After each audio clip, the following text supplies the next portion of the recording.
Television সিরিয়ালটাকে আমি কারখানা বলি, একেবারেই কারখানা। কেন বললে অনেকে রেগে যায়। যে ভেন্ডার যারা আছেন, যারা নিজেদের প্রডিউসার বলেন, আসলে ওরা ভেন্ডার এই কারণের জন্য, আজ রাত্রিরে মনে করলে সমস্ত টাকা পয়সা নিয়ে উবে যেতে পারেন, কেউ কিছু বলতে পারবে না। আপনি কি পরিবর্তনটা লক্ষ্য করলেন সময়ের সাথে সাথে? 1 মিনিট যদি আমি পরে গিয়ে যদি এনজি করি, নট গুড শট হয়, তাহলে 10,000 টাকা তার দাম হয়ে যায় ওই শুধু র স্টকের ফিল্মে। তো you are responsible for this loss. এখন তো কোনো শব্দ হয় না, যে যখন খুশি যত খুশি টেক করে, হ্যান করে, ত্যান করে। মাঝপথে আজকাল শব্দগুলো বলা খুব শুনি। আমরা মাস্টারমশাইদের পায়ে হাত দিয়ে প্রণাম করতাম, তার বৃত্ত হচ্ছে তার ছাত্ররা।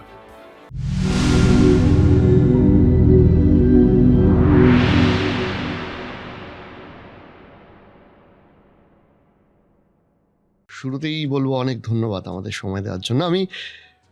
আপনার তো ইন্ট্রোডাকশন লাগে না, কিন্তু আমি যেটা দিয়ে শুরু করবো, খুব ইন্টারেস্টিং অদ্ভুত জিনিস।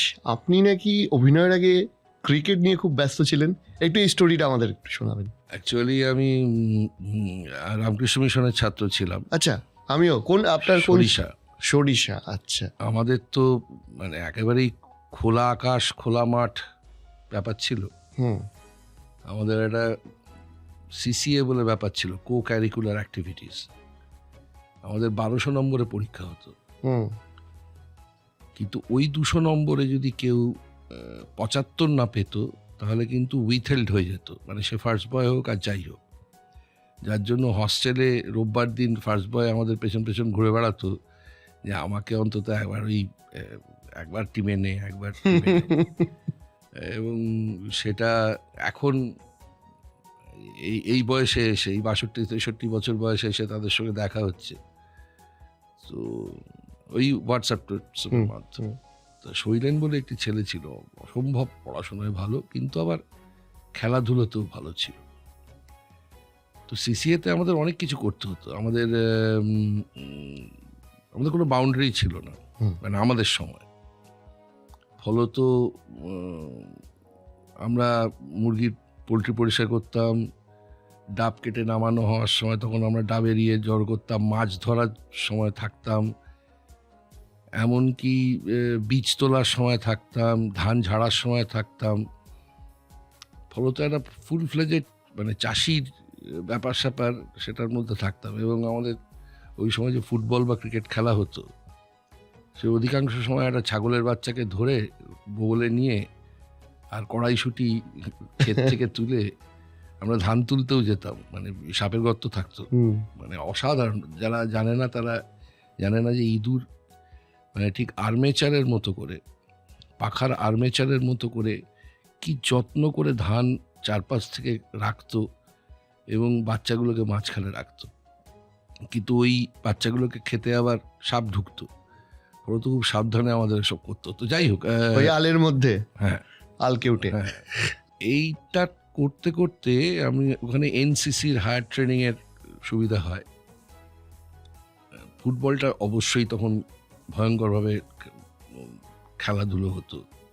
তা আমি মোটামুটি ইস্টার্ন জোন, ইস্টার্ন বলতে সাউথ 24 পরগনাজের ইয়েতে খেলেছিলাম ফুটবলেও। হ্যাঁ, কিন্তু ওই যে একমাত্র স্কুলে যাওয়ার সময় জুতো পরা, তার ছাড়া কখনো জুতো পরা নেই। আর ওই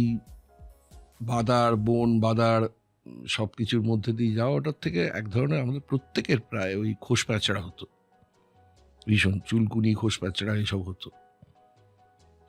সেটা এত বাড়াবাড়ি হয়ে গেল ক্লাস 9-এ, যে বড় মহারাজ ওখান থেকে আমাকে, ওনার ছাত্র তখন মিত্র ইনস্টিটিউশনের হেডমাস্টার, তো বললো, আমার বাবাকে বললেন যে ওকে আমি ওখানে কলকাতায় না নিয়ে গেলে চিকিৎসা করা সম্ভব হবে না।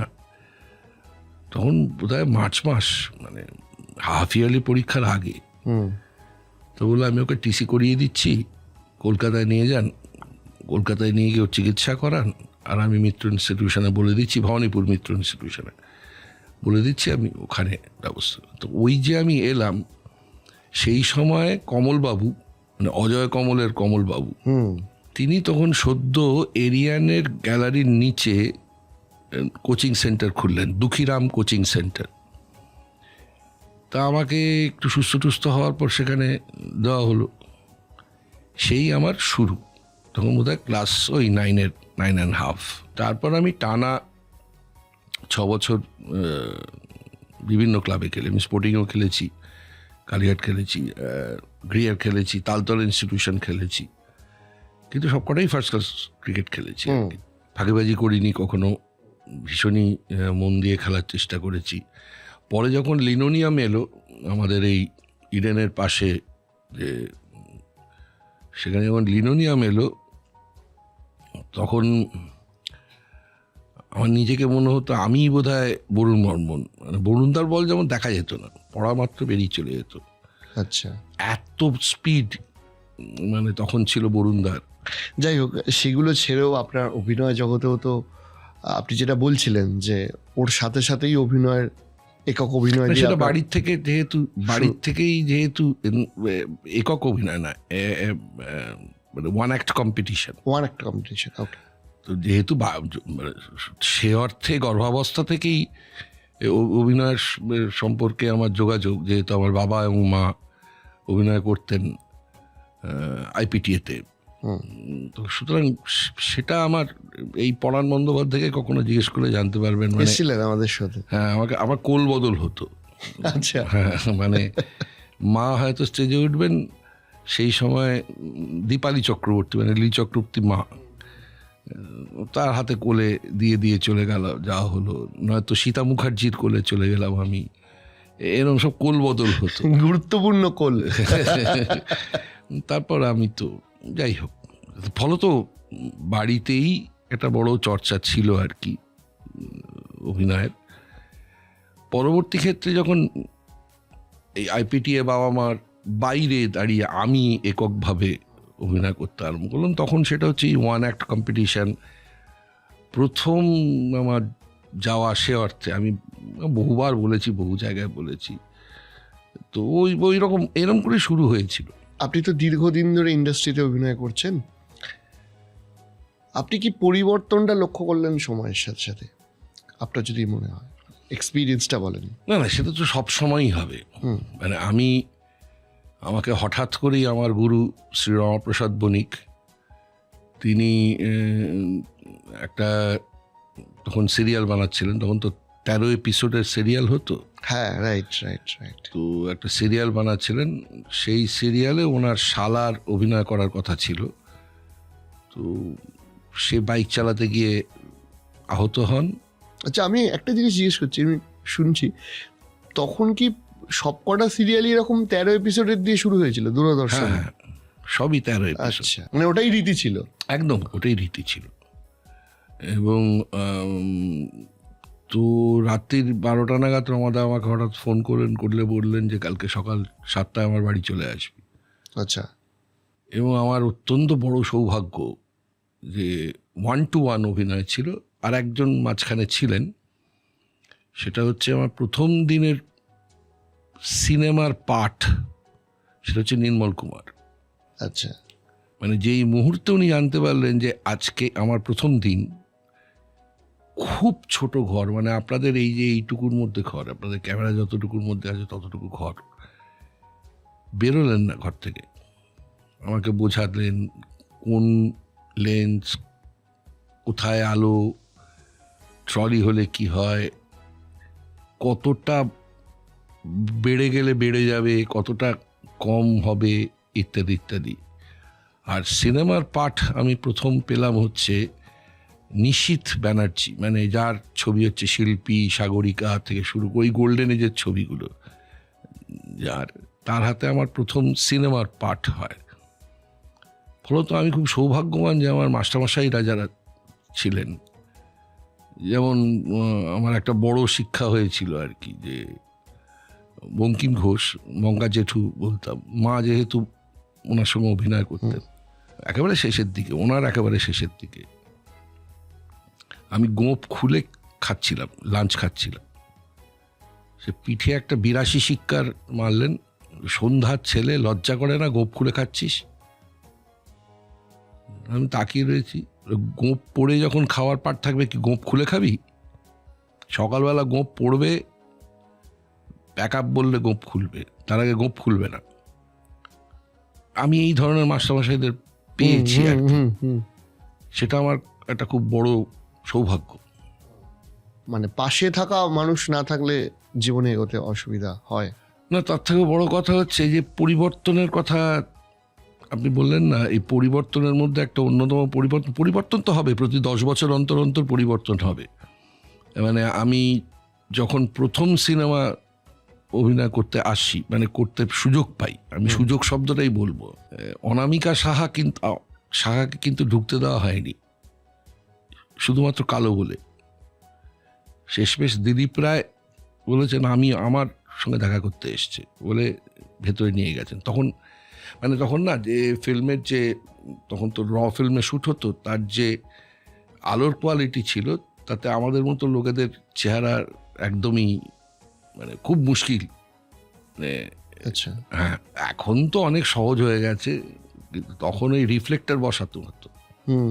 মানে জাস্ট যথেষ্ট পরিমাণ এক্সপোজার আছে কিনা বোঝার জন্য রিফ্লেক্টর বসানো হতো, গোল্ডেন রিফ্লেক্টর। আর তখনও কোডাক 1000 আসেনি, মানে আমি যখন থেকে শুটিং শুরু করার সৌভাগ্য আমার হয়েছে।